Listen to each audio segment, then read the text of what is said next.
नहमदुहु व नसल्ली अला रसूलिहिल करीम, अम्मा बाद। हम ख़त्म नबूवत की एक धूम मचा देंगे, उम्मत को मोहम्मद की पहचान करा देंगे। हर शहरो बियाबा पर, हर साहिरो वीरां पर हम ख़त्म नबूवत के जांबाज बिठा देंगे। अच्छा जी, पिछले सबक के अंदर हमने कुरान पाक की इस आयत को पेश किया, मा काना मुहम्मदुन अबा अहदिम मिन रिजालिकुम वलाकिन रसूलुल्लाहि व खातमुन नबिय्यीन व काना अल्लाहु बिकुल्लि शैइन अलीम। एक बात आपको बताता हूँ जिसको आम तौर पर जिक्र नहीं किया जाता, और उसका जिक्र होना भी ज़रूरी है, और उसके लिए उसको जानना भी हमारे ऊपर ज़रूरी है। वो ये है कि बानी दारुल देवबंद हुज्जतुल इस्लाम हज़रत मौलाना मोहम्मद कासिम ननौतवी रहमतुल्लाह अलैह, उनकी एक किताब है, इसका नाम है तहज़ीरुन नास। उसकी कुछ इबारतों को मिर्ज़ाई नाक़िस करके ख़त्म नबूवत के खिलाफ पेश करते हैं। तो मैं इस आयत की मुनासबत से उनका मौक़िफ़ मुख्तसर तौर पर जिक्र करता हूँ। बात यह है कि हज़रत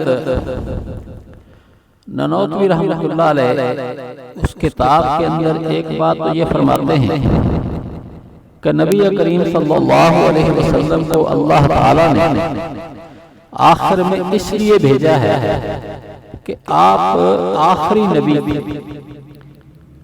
यानी आपने हज़रत ननौतवी मादल्लाह, यानी इसलिए आखिर में भेजा कि आप सबसे आला, यानी हज़रत ननौतवी रहमतुल्लाह अलैह मादल्लाहि ताला नबी अलैहिस्सलाम के आखिरी होने का हरगिज़ इनकार नहीं करते, बल्कि आप वजह बताते हैं कि आखिर में भेजा आपको आला होने की वजह से।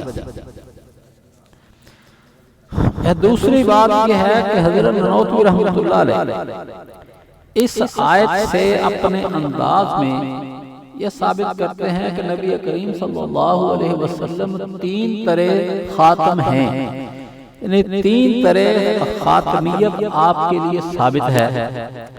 आप ज़माना के एतबार से भी आखिरी हैं, मर्तबे के एतबार से सबसे आला हैं, इसे आप खातमियत रुतबी कहते हैं, और आप इलाके और जगह के एतबार से भी सबसे खातम हैं। इसकी वजाहत ये करते हैं कि अल्लाह ने जो 7 ज़मीनें बनाई हैं, तो दुर्र मंसूर और तफसीर अजीज़ी के अंदर एक रवायत आती है कि इन 7 ज़मीनों में सबसे आला ये ज़मीन है। तो अल्लाह ने इस ज़मीन में आपको भेजा, तो इस एतबार से मर्तबे के ये जगह के एतबार से आप आला हुए। दूसरे आप ये फरमाते हैं कि आप मर्तबे के एतबार से सबसे आला हैं कि सब अंबिया के आप इमाम भी हैं, आप नबीउल अंबिया हैं। आप फरमाते हैं कि जैसे आप नबीउल उम्मत हैं, वैसे ही नबीउल अंबिया भी हैं। ये बाकायदा तहज़ीरुन नास के सफ़ा 4 में ये इबारत मौजूद है। और फिर आप ये कहते हैं कि आखिरी भी हैं। तो तीनों किस्म की खातमियत आप साबित करते हैं नबी अलैहिस्सलाम के लिए, और उस किताब के अंदर ही आपने ये लिखा है कि जो नबी करीम सल्लल्लाहु अलैहि वसल्लम को आखिरी नबी नहीं मानता वो पक्का काफिर है। तो हज़रत ननौतवी रहमतुल्लाह अलैह मादल्लाहि ताला नबी अलैहिस्सलाम के आखिरी होने के मुनकिर नहीं हैं, बल्कि आप नबी अलैहिस्सलाम के लिए आखिरी होने के साथ साथ आला होने को भी साबित कर रहे हैं। तो बजाय इसके कि ये नहीं कि वो साबित करते हैं कि खातमियत मर्तबी, और इल्जाम लगाने वालों ने कह दिया कि खातमियत ज़माने का इनकार कर दिया। हरगिज़ वो खातमियत ज़माने के मुनकिर नहीं, बल्कि खुल के खातमियत ज़माने के वो मुनकिर को काफिर कहते हैं। बहरहाल ये इंशाअल्लाह ताला आइंदा दुरूस के अंदर हज़रत नौतवी रहमतुल्लाह अलैह की खिदमत का भी तारुफ होगा कि उन जैसा कोई आलिम नहीं हुआ जितनी जैसी खिदमत उन्होंने खत्म नबूवत की है। कोई उलमा में से उसकी मिसाल नहीं पेश की जा सकती। हाँ, सहाबा इकराम का अपना शान थी, खुलाफा राशिदीन का अपना किरदार, लेकिन बात उलमा की हो रही है जिनको उलमा कहा जाता है।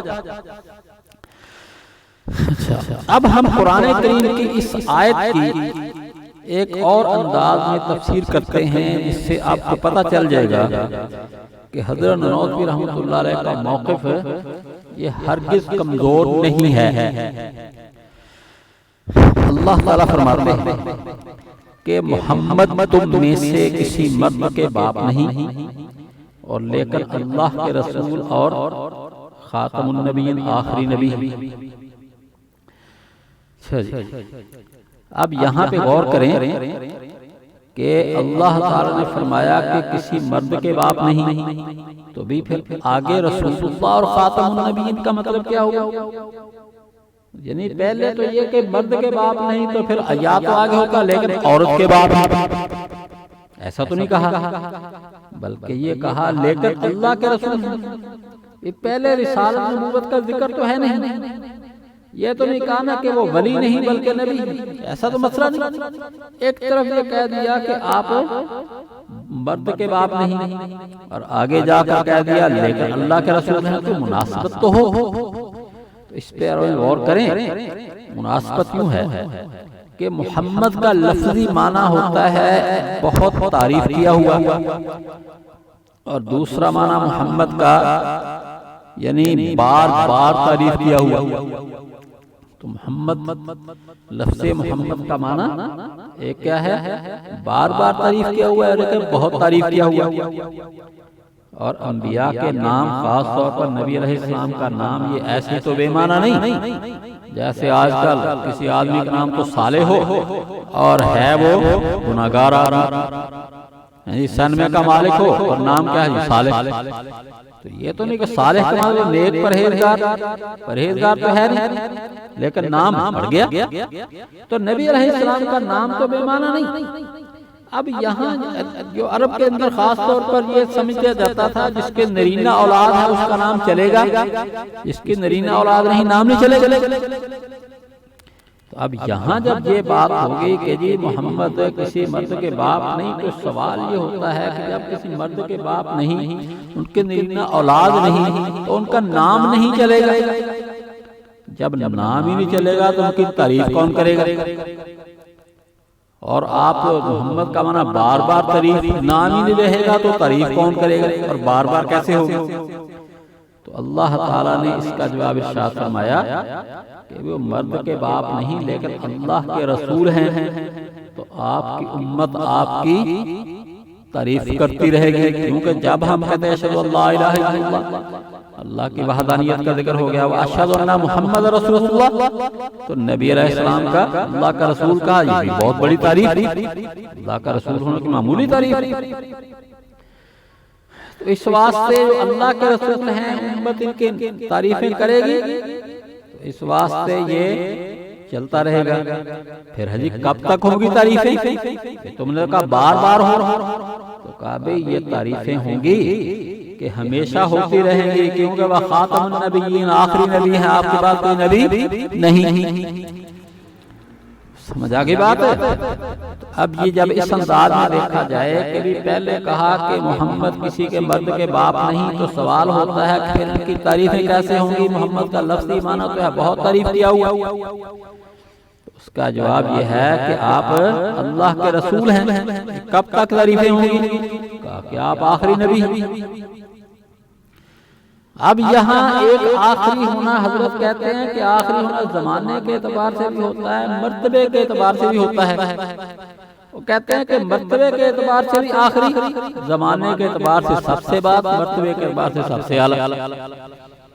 अच्छा, अब हजरत की बात तो जो है ना हमने बताया है कि आप नबी अलैहिस्सलाम के लिए 3 तरह की खासियत साबित करते हैं, मर्तबे के एतबार से भी, ज़माने के एतबार से भी, जगह के एतबार से भी, के मर्तबे में सबसे आला जगह में जो जमीन सब जमीनों से आला वहां पे, और अब नबूवत यानी बाकी अंबिया के बाद में आए, आपके बाद किसी को मनसब नबूवत नहीं मिलेगा।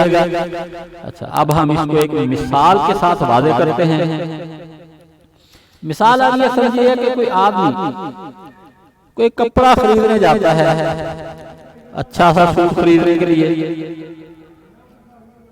अब वो जनाब किसी बड़ी दुकान पे चला गया जहाँ बड़े अच्छे अच्छे कपड़े होते हैं, और वहां पे जाके कहे जी हाँ भाई मुझे जो है ना वो फलां कपड़ा चाहिए अच्छी किस्म का। अब वो जनाब उसको निकाल कर दें कि भाई ये सूट जी 2000 का सूट है, वो नहीं इससे आला, वो निकाल कर दें चलो जी ये सूट है जी 20,000। ऐसे देखता होगा नहीं नहीं इससे भी वो पे निकाल कर गए, कहेंगे ये हमारी दुकान में आखिरी ये 50,000 का सूट। अच्छा जी, और रखा भी उन्होंने किसी खास अलमारी में हो, उसको संभाल कर कि महंगा सूट है आगे पीछे ना हो जाए, इस वास्ते उसको एक तरफ रखो छुपा कर सेफ में। तो अब यहाँ गौर करें कि जब उस आला सूट के बारे में वो कहें कि ये आखिरी है, तो इसका एक मतलब तो ये है कि हमने जितने आपको कपड़े दिखाए हैं ये उनमें आखिरी है, और चूंकि वो कह रहा है इससे आला, तो उनका मतलब ये भी है कि ये सब सूटों में आला है। अब यानी एक ही लफ्ज से जमाना भी समझ आ गया कि जमाने के एतबार से आला है, कि अब इसके बाद और कोई सूट नहीं दिखाएंगे, आखिरी है जमाने के एतबार से आखिरी, और मर्तबे के एतबार से आला है कि सबसे महंगा है, इससे महंगा इनके दुकान को कोई नहीं, और जगह के एतबार से भी आला इस एतबार से कि इसको संभाल के अलग से में रखा हुआ। तो अब तीनों करे इसके अंदर आखिरी होना समझ आ गया। ऐसे ही हज़रत नौतवी रहमतुल्लाह अलैह फरमाते हैं कि इस आयत से नबी अलैहिस्सलाम के लिए तीनों किस्म की खातमियत साबित होती है, ज़मानी भी, रुतबी भी, मकानी भी। और नावाकिफ लोगों ने ना समझा, जिनको समझ फहम कोई नहीं, वो कहना कि जी उन्होंने माज़अल्लाह इनकार कर दिया। अरे इनकार नहीं किया, बल्कि बाकियों से बढ़कर खतमियत साबित किया है। आखिर दावाना अल्हम्दुलिल्लाहि रब्बिल आलमीन।